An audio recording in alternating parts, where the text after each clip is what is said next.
Buenos días, soy la doctora Cristina Pijuán Moratalla, adjunta de reumatología del Hospital Fundación Alcorcón. Vamos a hablar sobre las aplicaciones de la elastografía para el estudio de la patología del aparato locomotor.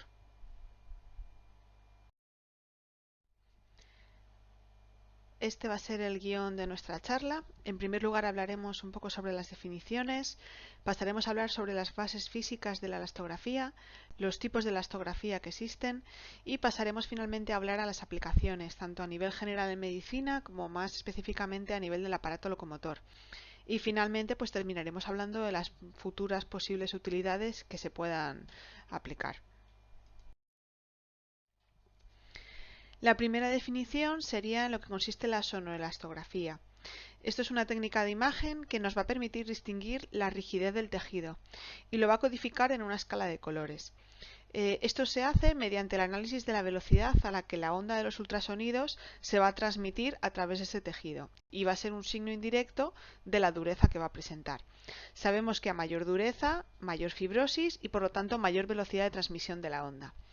El resultado de esta medición se va a expresar en kilopascales o en metros por segundo, que en ambos casos es un valor numérico, y esto nos va a permitir clasificar a los pacientes de una manera más precisa y más objetiva. Sabemos que los tejidos patológicos tienden a cambiar la elasticidad respecto a los tejidos normales, con lo cual esta técnica nos va a ser sobre todo útil en procesos oncológicos en los que vaya a haber infiltración cancerígena, en fibrosis o en tendinosis, y sobre todo en cualquier proceso en el que vaya a verse afectado la elasticidad del tejido en cuestión. Dada la fisiopatología de múltiples enfermedades, pues sabemos que se va a producir una infiltración celular en diferentes tejidos que va a alterar su patrón y va a alterar su elasticidad normal, ya sea por infiltración inflamatoria o por infiltración tumoral. Sabemos que a mayor rigidez, recordad, mayor infiltración y mayor afectación del tejido. Pasando un poco a las bases físicas, la elasticidad de un tejido se define como la capacidad que presenta un cuerpo sólido para recuperar su forma original una vez cesa la fuerza que lo estaba deformando. Por otra parte, la rigidez de un tejido se define como la resistencia que es capaz de oponer a la deformación por fuerzas externas y va a ser siempre inversa a la elasticidad. En el caso del cuerpo humano, la rigidez de un órgano va a estar condicionada por dos cosas. La primera por su estructura anatómica y la segunda por los límites. La distensión o el cambio de tamaño o de forma que experimenta un material o un tejido al aplicársele una fuerza es lo que se va a denominar strain y se va a expresar como un ratio que va a ser independiente para cada tejido. La descripción física de esta capacidad que presenta cada tejido para soportar la deformación se conoce como módulos de elasticidad. Este módulo de elasticidad es un parámetro que es característico de cada material y que va a indicar la relación que existe entre los incrementos de tensión aplicados y la deformación que presenten. Los materiales que sean más rígidos van a tener módulos de elasticidad que son más elevados. Hay diferentes modelos de módulos de elasticidad que vamos a comentar a continuación. El primer módulo es el que se denomina módulo de Young o módulo de elasticidad longitudinal. Este módulo va a describir la tendencia a la deformación de un material en el eje de aplicación de fuerzas opuestas que van a estar en el plano longitudinal, como se ve en la imagen. Representa la respuesta de los tejidos a fuerzas de cizallamiento y se va a expresar en kilopascales. Entonces, se considera que para un material elástico lineal, el módulo de Young va a tener el mismo valor para una tracción que para una compresión. Y esto va a ser una constante independiente del esfuerzo que se aplique, siempre que no exceda un valor máximo, que es lo que se denomina límite elástico y que depende de cada material. El segundo módulo es el módulo de compresibilidad. Este módulo va a describir los cambios de volumen que experimenta un material bajo la acción de fuerzas compresoras que van a actuar, en lugar de longitudinalmente como el previo, de forma perpendicular a su superficie. Esto no va a implicar un cambio de forma, sino tan solo de volumen, y va a ser una constante elástica equivalente al cambio de la presión aplicada, dividido por la relación entre el cambio de volumen y el volumen original de un cuerpo, como se puede ver en la fórmula. Y finalmente, el tercer módulo es el módulo elástico transversal. Este módulo va a describir el cambio de forma que experimenta el material bajo la acción de esfuerzos cortantes o de cizallamiento, como se puede ver en la imagen. Esto no va a implicar cambios de volumen, simplemente de forma, y también se le llama módulo elástico tangencial y módulo elástico cortante. Vamos a continuar hablando sobre la ley de Hooke. La ley de Hooke lo que dice es que el alargamiento o el acortamiento elástico que presenta un material o un tejido es directamente proporcional a la fuerza que se aplica sobre él. De esta manera, la rigidez de un tejido se va a establecer en base a su módulo elástico, que va a ser la medida de la resistencia a la deformidad que va a tener, a la compresión y a fuerzas de cizallamiento transversales. Los tejidos que tengan un módulo elástico elevado, como es el caso de los tejidos que van a tener alto grado de fibrosis, van a ser siempre más resistentes a la deformación que los tejidos más blandos o los sanos, como sería el tejido graso. Esta relación entre la fuerza o el estrés al que se somete y la distensión que van a presentar es lo que se representa con el módulo de Young, mediante la fórmula que tenemos aquí. En ella E es el módulo de elasticidad longitudinal, delta es la fuerza ejercida en el tejido y epsilon sería la fuerza a la deformación. La elastografía es una técnica ecográfica que se basa en medir el desplazamiento de los tejidos tras aplicarles una fuerza. Dependiendo del tejido, después de la aplicación de esta fuerza, se pueden producir dos ondas diferentes. Por una parte, una onda de compresión longitudinal, en la que las células del tejido se mueven en la misma dirección en la que se va propagando esta onda, y por otra se produce una onda transversal o de cizallamiento, que es la que denominamos shear wave. En este, las células se van a mover en dirección perpendicular a la onda que las ha originado. En la actualidad hay dos tipos de elastografía. La primera sería la elastografía de compresión mecánica en tiempo real, que es la cualitativa o la strain. En esta vamos a estudiar las ondas que van a ir siempre en la misma dirección a la de la propagación que la onda que sale del transductor. Utilizamos las ondas que se van a producir mediante una compresión manual que realiza el ecografista, que va a ser discontinua y acompasada sobre el tejido que queremos estudiar.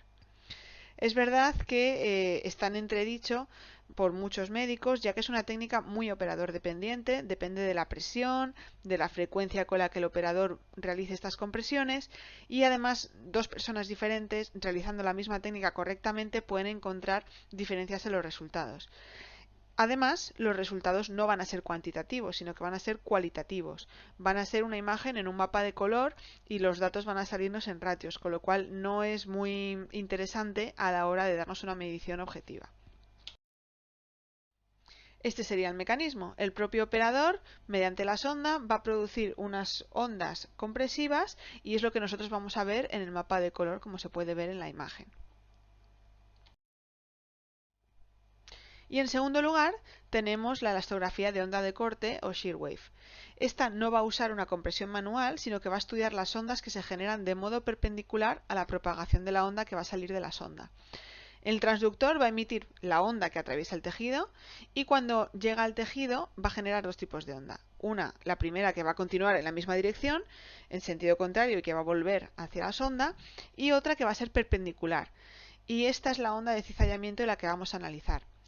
Esta onda es la que va a cambiar su velocidad cuando atraviesa diferentes zonas de lesión, que es lo que vamos a estar observando. Y además ese cambio de velocidad es medible y cuantificable y nos va a salir una medida numérica que va a ser expresada o en metros por segundo o en kilopascales, con lo cual aquí sí que vamos a obtener una medida cuantitativa.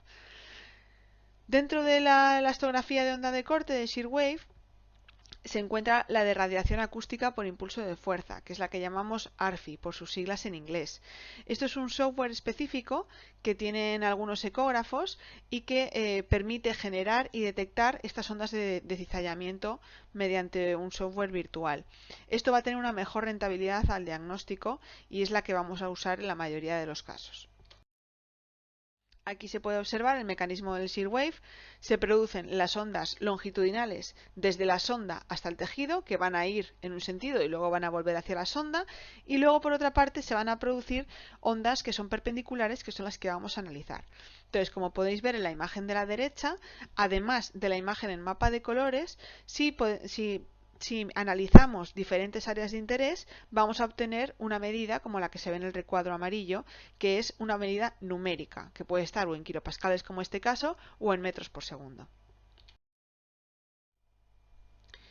Entonces, ¿en qué consiste exactamente la elastografía? Pues se va a basar en determinar zonas de interés, es decir, unas áreas de interés en la imagen de la ecografía que pueden estar a diferente profundidad y que va a ser nuestro tejido diana a medir.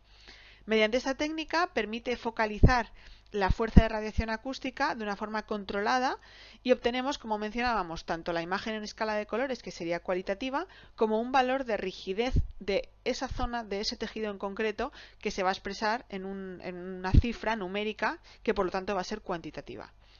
Los resultados, como mencionamos, pueden estar tanto en metros por segundo, que lo que hace es medir la velocidad de la onda de cizallamiento, o en kilopascales, que sería la presión que ejerce una fuerza de 1 newton sobre una superficie de 1 metro cuadrado. El elastograma, que es la imagen que vamos a obtener, es una superposición de la imagen normal ecográfica en modo B con una escala de color añadida, o el elastograma. Y esto nos va a hablar de la diferente dureza de los tejidos que se ven en la imagen ecográfica. Las características de la elastografía tipo ARFI, que va a ser la que vamos a usar, pues es una prueba no invasiva, es rápida, se puede realizar a pie de cama y en la propia consulta, indolora, económica y nos va a dar una imagen de buena calidad, con buena resolución y buen contraste. Va a tener mucha menos variabilidad interobservador que el otro tipo de elastografía de compresión mecánica que hablábamos al principio. Y además no está contraindicada en el embarazo, al contrario que la primera. Aquí tenemos una tabla en la que se compara por una parte la elastografía cualitativa o de presión manual con la elastografía cuantitativa o la de onda de cizallamiento. Entonces podemos ver que las diferentes marcas de ecógrafos tienen diferentes softwares y diferentes formas de procesar esta imagen. A nosotros lo que nos va a interesar sobre todo son los que tienen la posibilidad de analizar la elastografía tipo ARFI, como pueden ser los Toshiba, los Siemens o los General Electric. Vamos a hablar un poco sobre los requisitos que necesitamos para poder realizar de forma correcta una elastografía. La elastografía tiene una serie de condicionantes que según las guías clínicas del EFSUM debemos tener en cuenta antes de realizarla. Lo primero es que tienen que ser tejidos que estén como máximo a 4 centímetros de profundidad con relación a la sonda. En segundo lugar, tienen que ser estructuras, por una parte, homogéneas, porque no nos sirve de nada estructuras que tengan áreas muy diferentes, porque a la hora de hacer una media no nos va a dar un resultado fiable. Tienen que ser estructuras que no tengan deslizamiento en planos profundos a la hora de aplicar la presión y estructuras que no vayan a tener vasos ni estructuras cercanas que nos puedan atenuar la compresión y nos puedan dar alteraciones. En tercer lugar, la presión debe ser ejercida por una sonda que sea de tamaño mayor que la estructura estudio para que englobe la estructura de forma completa y la estructura a estudiar, que sería nuestro ROI, debe de estar dentro de la región de estudio. Por último, que la dirección de la fuerza que aplicamos sea una dirección conocida y hay que mencionar que no son valorables las estructuras que sean ilimitadas y que en cada prueba que vayamos haciendo vayan apareciendo más. Limitaciones, pues es una técnica que aunque fiable va a seguir teniendo artefactos.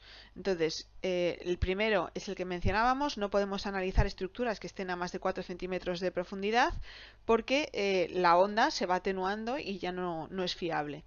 Luego hay que tener en cuenta los ajustes del propio ecógrafo.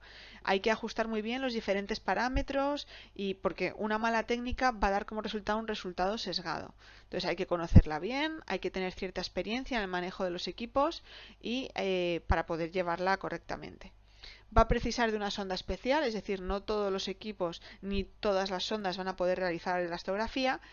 Y el problema es que además, aunque tengas la sonda, no todos los equipos van a traer esta aplicación añadida, dado que es un extra. Es una licencia que hay que pagar aparte y que es la que va a condicionar que podamos realizar la elastografía. Por una parte tener la sonda y por otra parte tener el software que nos permita analizar estos resultados y este mapa de colores. Ahora pasamos a lo interesante de la charla, que son las aplicaciones que tiene la elastografía. ¿Para qué nos va a servir? Bueno, pues las aplicaciones son muchas, muy variadas. Recordar que en teoría se puede aplicar a todas aquellas lesiones que sepamos que pueden alterar la densidad y la fibrosis de un tejido normal y que sean estudiables con una ecografía normal en modo B. La elastografía nació en sus inicios con una misión muy clara, que era identificar y distinguir tejidos duros, que serían los patológicos, de tejidos blandos, que serían los sanos.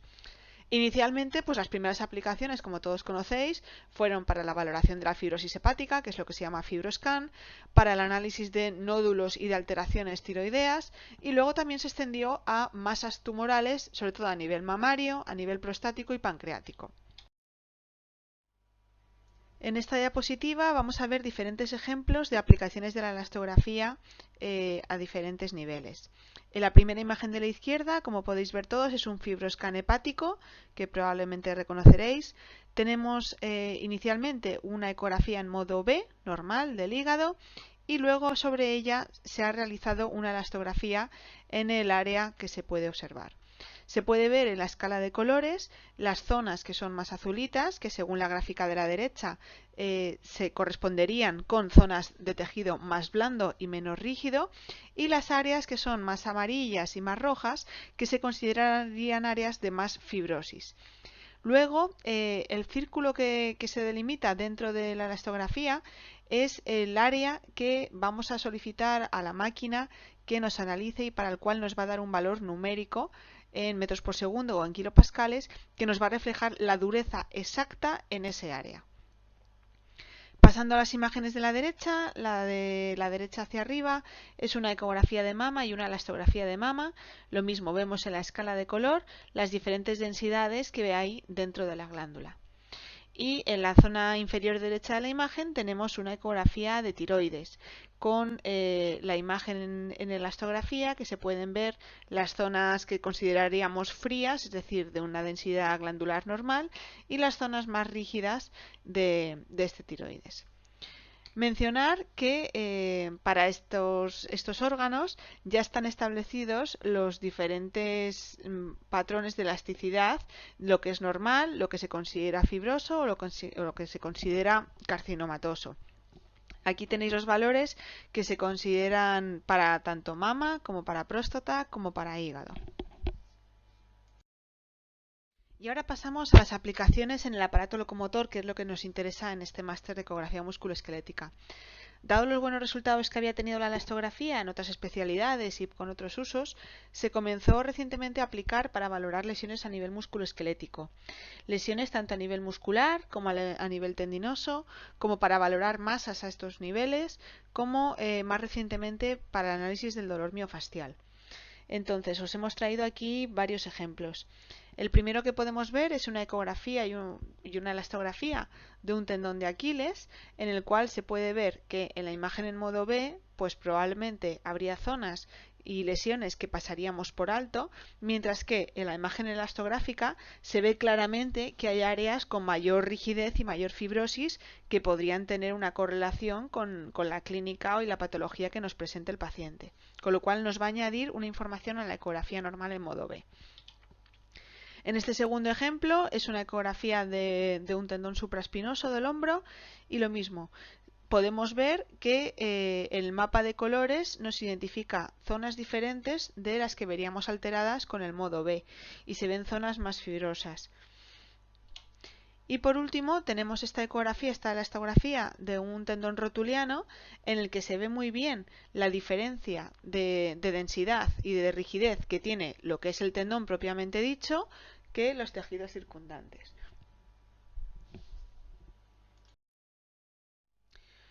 ¿Futuros usos? Bueno, la elastografía dentro de la reumatología se está postulando como una técnica que, añadida a la ecografía normal que todos usamos, pues nos puede dar una información adicional que puede ser muy útil.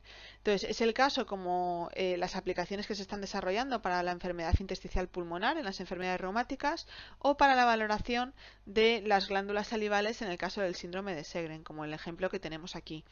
Entonces, esta imagen es una ecografía de la glándula submandibular derecha, en este caso del paciente. Como podéis ver, se hace una zona de interés en la cual se va a analizar el mapa de colores, en este caso es todo relativamente normal, y luego además se detectan tres áreas, que serían nuestras tres ROIs, que es lo que nos va a analizar y el resultado numérico lo vemos abajo a la izquierda. Entonces, como podéis ver, en función del tono de color, de la escala de colores, pues los valores numéricos varían un poquito. En general, se considera que hay que hacer varias mediciones dentro del mismo tejido y en el caso de la glándula submandibular, como no deja de ser una estructura relativamente pequeña, pues se suele utilizar 3 medidas y se hace la media. Depende del tamaño de la estructura que queramos medir, del grado de afectación y demás.